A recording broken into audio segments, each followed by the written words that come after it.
Pemirsa, puncak musim hujan telah tiba. BMKG memprediksi cuaca di sebagian besar wilayah Indonesia akan mengalami hujan lebat dalam beberapa minggu ke depan.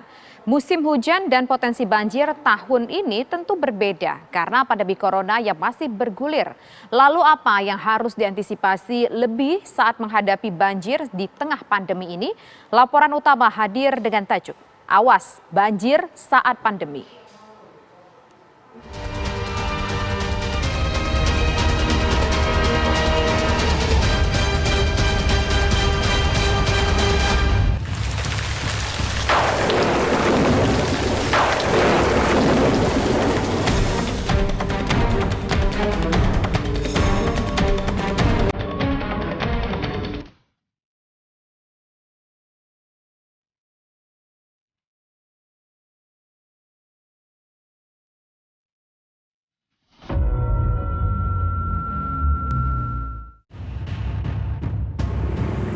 BMKG memprediksi masa awal musim penghujan akan terjadi di wilayah Indonesia secara bertahap mulai Oktober 2020.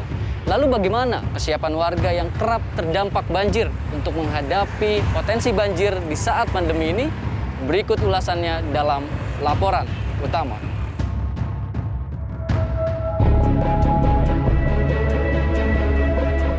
Musim penghujan telah memasuki masa puncaknya di pertengahan Oktober tahun ini untuk sejumlah wilayah di tanah air. BMKG memprediksi cuaca di sebagian besar wilayah Indonesia akan mengalami hujan lebat dalam beberapa minggu ke depan. Masyarakat diimbau untuk mewaspadai bencana yang dipengaruhi oleh faktor cuaca seperti banjir, longsor, dan puting beliung. Di mana awal musim penghujan di wilayah Indonesia itu bervariasi kejadiannya untuk wilayah di Indonesia. Di mana awal musim penghujan itu relatif akan lebih awal terjadi untuk wilayah Indonesia bagian barat. Kemudian nanti berlanjut ke wilayah Indonesia bagian tengah dan di wilayah Indonesia bagian timur.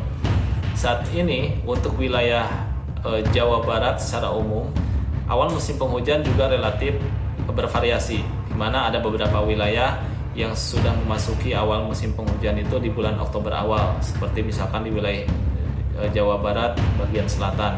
Kemudian ada yang sudah memasuki pertengahan Oktober dan akhir Oktober ini baru akan memasuki awal musim penghujan. Tapi secara umum variasi tersebut menunjukkan bahwa awal musim penghujan wilayah Jawa Barat secara umum ada pada periode Oktober-November 2020.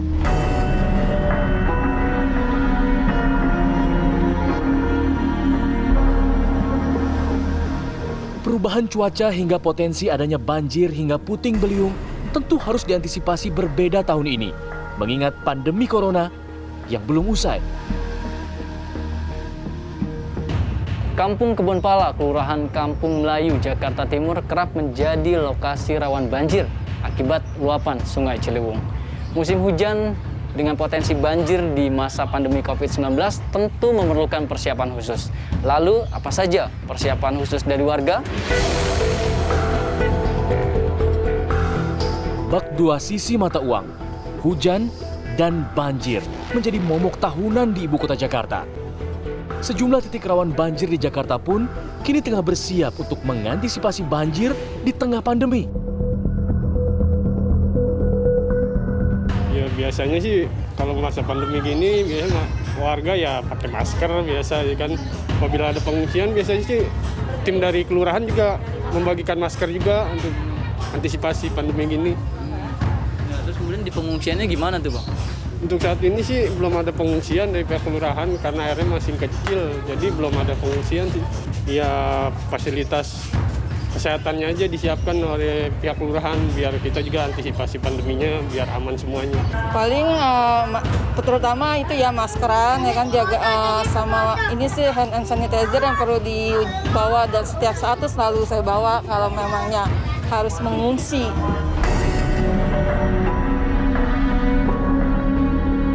Pemprov DKI Jakarta mengaku sudah mempersiapkan berbagai hal untuk memastikan banjir bisa diminimalisir dan warga siap menghadapi banjir di saat pandemi. Jadi di masa pandemi ini memang kerja kita lebih berat lagi ya. Untuk itu membutuhkan dukungan dari semua masyarakat. Di antaranya setidaknya masyarakat kita minta satu untuk juga membuat sumur-sumur sapan ya. Program ini sudah lama, dari zaman Bang Yos, Bang Pojibowo, Poke sudah dibuat hingga Pak Jokowi, Ahok, Pak Jarod semua. Ini program Pak Anies juga, Pak Sandi juga kita akan teruskan supaya masyarakat terlibat aktif membuat sumur-sumur sapan. Kemudian yang tidak kalah penting, mari kita semua masyarakat warga Jakarta untuk disiplin, tidak membuang di tempat sampah. Yang ketiga juga membantu membersihkan lingkungan sekitarnya di rumah-rumah, selokan-selokan. Situasi sulit tentu dirasakan saat banjir, namun masyarakat diminta tetap mematuhi protokol kesehatan, terutama bila harus terpaksa mengungsi. Pemerintah dan Dinas Kesehatan pun diminta untuk memberikan fasilitas bagi korban pengungsian, seperti penyekatan lokasi pengungsian hingga menyediakan sarana cuci tangan.